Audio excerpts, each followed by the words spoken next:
어려움에 굴복하지 마라.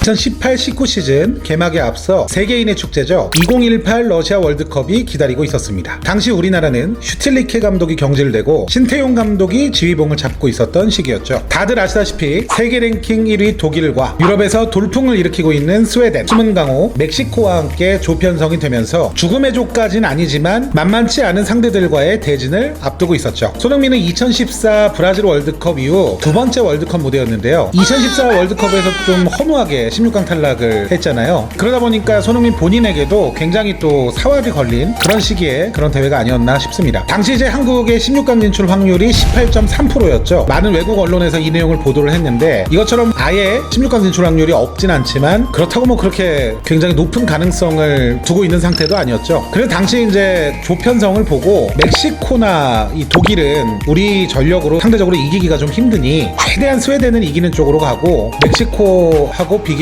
독일하고 경기에서 근소한 점수차로 진다든지 이런 형태로 1승 2무나 1승 1무 1패의 전적으로 16강에 올라가는 것을 목표로 두기도 했죠. 그래서 이제 열린 1차전 스웨덴과의 경기에서 당연히 이 승리가 꼭 필요한 경기였잖아요. 어떻게 보면은 이 세 팀 중에 가장 좀 승리 가능성을 높게 점쳤던 국가였는데 아시다시피 이제 유효 슈팅이 하나도 안 나왔을 만큼 굉장히 처참한 패배를 맞이하게 됩니다. 그 다음 경기가 이제 멕시코전이었는데 1차전을 이제 졌으니까 이제 두 번째 경기에서는 어떻게든 뭐 비기기라도 해야 16강이 자력으로 좀 가능한 상태였잖아요. 근데 스웨덴전 경기력이 워낙 좀 좋지 않았기 때문에 멕시코전에 대한 기대도 월드컵 시작 전보다는 그렇게 높진 않았던 걸로 기억이 나요. 그리고 이제 실제로 뚜껑을 열어보니 스웨덴전보다는 뭐 경기력이 괜찮았던 것 같은데 여튼 뭐 멕시코와의 경기에서도 패배를 맛보게 되죠. 그래서 당시에는 뭐 우리나라 16강 확률이 그렇게 높지는 않았지만 그래도 이제 국내에 있는 우리 국민들은 나름대로 뭐 기대 심리라는 게 있지 않았습니까? 근데 이제 너무 뭐 흥미진진한 상황까지도 못 가고 그냥 1, 2차전 내리 패배해버리고 나니까 문제가 다음 경기가 세계 1위인 독일이었단 말이에요. 그러니까 사실상 뭐 16강 좌절됐다 이런 분위기가 굉장히 많았어요. 근데 이후에 조금 재밌는 상황이 벌어지죠. 우리나라가 이제 2패였잖아요 당시에. 근데 멕시코가 스웨덴을 이기고 우리나라가 만약에 독일을 2대0 이상으로 이기게 된다면은 1승 2패라고 해도 16강 가능성이 열려있긴 한 상태가 전개가 됩니다. 많은 언론에서는 뜬구름 잡는 소리다. 특히 뭐 우리나라가 세계 1위인 독일을 이 스타 군단을 이긴다는 것은 불가능하다.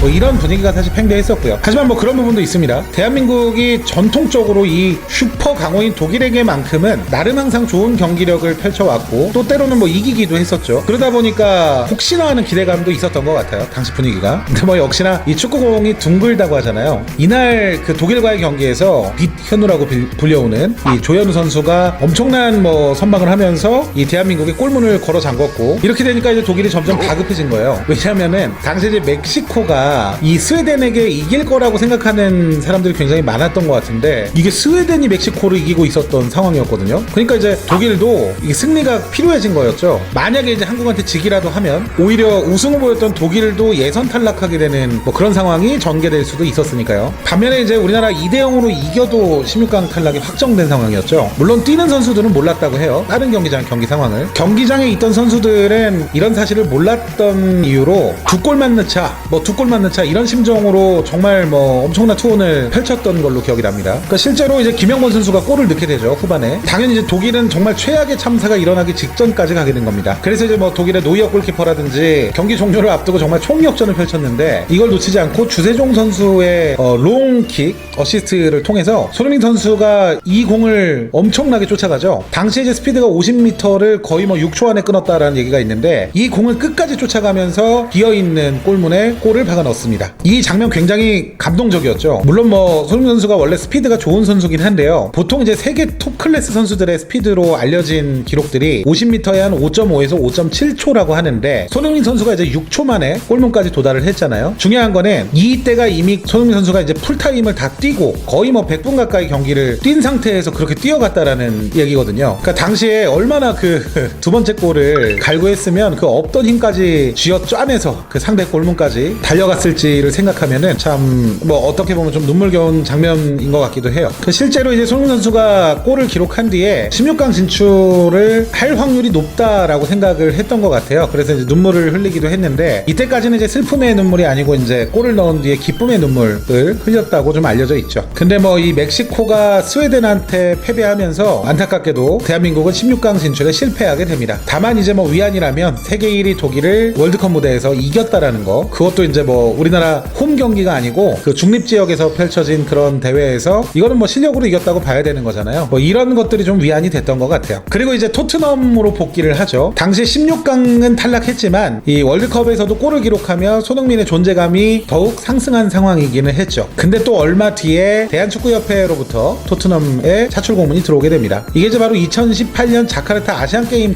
차출 공문이었는데요. 사실은 아시안게임은 월드컵이나 올림픽에 비해서 비교적 무게가 좀 떨어지는 대회는 사실이죠. 근데 이제 손흥민에게는 남은 문제가 하나 있지 않습니까? 바로 이제 군 문제인데, 이 아시안게임에서 금메달을 취득하면 군 면제 혜택이 또 있죠. 그러다 보니 이제 월드컵도 뛰고 그리고 굉장히 체력적으로도 힘들었던 시기였을 것 같은데, 그리고 이제 소속팀에 복귀해서 또 리그라든지 여러 대회를 준비해야 되는 입장임에이었음에도 불구하고 군 문제를 또 해결하지 못하면 그 이유도 없지 않겠습니까? 그러다 보니까 이제 토트넘이나 손흥민 입장에서도 어쩔 수 없이 가게 되는 상황이 또 발생이 된 거예요. 원래 같았으면 아마 토트넘에서 안 보내주지 않았을까라는 생각이 드는데, 여튼 이런 군 문제가 논의사항이었다 이렇게 보기는 좀 힘들 것 같아요. 이게 이제 2016년 리우올림픽하고 약간 비슷한 상황이었던 거죠. 그래서 이제 리그 1라운드 뉴캐슬전에서 후반 35분 델레알리하고 교체 투입된 이후 다시 대표팀 경기를 위해서 자카르타로 날아가게 되는 겁니다. 아시안게임이 대략 이제 한 달여 정도 진행이 되는 대회인데 9월 1일까지는 손흥민의 이제 리그 출전이 어렵게 된 상황이었던 겁니다. 그래도 뭐 토트넘 입장에서는 본인들의 소속팀 선수가 막상 또 활약해야 되는 그런 경기에서는 활약하지 못하고 또 대표팀 또 경기를 뛰러 가야 되는 게 또 달갑지는 않았겠죠. 그래서 손흥민 선수가 아시안게임 시작하자마자 간 건 아니고 그 3차전인 키르기스스탄 전에서 이때 이제 처음으로 선발 출전을 하게 되는데, 아시다시피 아시안게임 예선 전 경기가 그렇게 경기력이 좋지는 못했어요. 특히 이제 키르기스스탄전 예선 마지막 경기였던 이 경기에서 많은 사람들의 기대와는 달리 1대0으로 승리를 하면서 16강에 진출을 하게 되기는 하는데, 이게 이제 좀 다소 졸전이었죠, 당시 경기가. 그래서 또 뭐 이런 경기력으로는 우승은 좀 힘들 것 같다라는 또 분위기가 좀 있었던 것 같아요. 그 하필 16강에서 누구를 만나냐면 아시아의 전통의 강호 중에 하나인 이란을 만나게 되죠. 대한민국은 이란과의 경기에서 상당히 항상 고전을 해왔던 나라이기 때문에 이 16강전 대진표가 그렇게 좋지는 않은 상황이었죠. 근데 이 경기에서 다행히 2대0으로 승리를 하면서 8강에 진출하게 됩니다. 근데 안타깝게도 이 경기에서 월드컵부터 굉장한 활약을 펼쳤던 조현우 선수가 이제 부상을 당하게 되죠. 그리고 이제 다음 경기가 이제 우즈베키스탄과의 8강전 경기였는데, 실제로 이 경기에서 우리나라가 3골이나 내주게 되죠. 이때 또 어떻게 넘어갔냐면, 당시에 이제 인맥축구라면서 황의조 선수의 와일드카드 선발을 두고 굉장히 좀 비난 여론이 있었거든요. 뭐 결과적으로 딱 대회를 열고 보니 황의조 선수가 거의 제일 잘했잖아요. 이 경기에서도 황의조 선수가 해트트릭을 기록하고 PK 유도까지 하면서 이 탈락 위기에 있었던 대한민국을 멱살 잡고 강제로 4강으로 끌어올려버리는 상황이 전개가 됐죠. 4강전에서 이제 박항서 감독의 베트남과 맞붙게 되는데, 이 베트남이 굉장히 상승세를 타던 팀이었단 말이에요. 그러니까 뭐 기본적인 전력 차이는 분명히 뭐 대한민국이 좀 앞서는 상황이긴 했지만, 워낙 또 상승세를 타는 팀을 만나다 보니 야, 이거 뭐 혹시 4강전에서 미끄러지는 거 아니야? 이런 분위기도 있었죠. 근데 물론 3대1로 이기면서 결승에 대한민국이 진출하게 됩니다. 그리고 이제 대항의 결승전이 열리는데, 이게 또 얄궂게도 일본을 만났어요. 물론 뭐 아시아 대회니까 당연히 뭐 가능성은 열려있긴 했는데, 여튼 이제 가위바위보도 이겨야 된다고 하잖아요, 한일전은. 굉장히 피 튀기는 공방전 속에서 정규 시간은 이제 그냥 마무리가 됐고, 이어서 열린 연장전에서 손흥민 선수가 굉장히 환상적인 돌파를 보여주며, 이 돌파에 이어서 이승우 선수가 골로 연결을 시키면서 그 후에 이제 또 프리킥이 있었는데, 이 킥을 찬 것도 손흥민이에요. 그래서 황희찬 선수의 헤딩으로 결과적으로는 이제 2대1로 승리하면서 우승을 하게 됩니다. 사실 이전 경기에서 경기력이 그렇게 좋지는 않았어요, 손흥민 선수가. 워낙 또 기대치가 높았기 때문에 그랬던 것 같은데, 뭐 결과적으로는 이 결승전 2골에 모두 관여하게 되면서 다시 한번 국민적인 영웅으로 등극하게 되는 계기가 됐죠. 물론 군면제 혜택까지 거머쥐게 됐습니다. 근데 이 경기를 토트넘에서도 굉장히 큰 관심을 두고 봤다고 해요. 심지어 SNS에 그 아시안게임 우승자 소니 축하해라는 글과 함께 이것이야말로 감동의 도가니라면서 손흥민이 양팔로 태극기를 펼쳐들고 환하게 웃는 사진을 게재하기도 했습니다. 그러니까 뭐 지켜봤다는 얘기겠죠. 또한 대한민국의 우승 사진을 굉장히 여러 장 올리면서 올리면서 이런 손흥민 선수가 우승한 뒤에 행복해하는 그런 모습들을 많이 올리기도 했습니다. 이 아시안게임 대회 끝나고 나서 소속팀 동료들이 이제 또 축하 대열에 합류를 했죠. 뭐 얀베르 통원이라든지 벨기에 국가대표 선수들 같은 경우에는 축하의 손이 뭐 이런 식으로 남기기도 했었고, 무사시 소코 굉장히 피지컬이 좋은 중앙 미드필더인데 마이손 축하해라면서 축하 행진을 이어나가기도 했죠. 이런 것만 보더라도 이 손흥민 선수가 팀 내에서 뭐 인싸 이런 얘기 많잖아요. 굉장히 팀 동료와의 관계도 얼마나 잘 이어나가고 있는지 뭐 이런 거를 보여주는 좋은 근거들인 것 같습니다. 그리고 이제 칠레와의 국가대표 평가전을 끝낸 후에 토트넘으로 복귀를 하죠.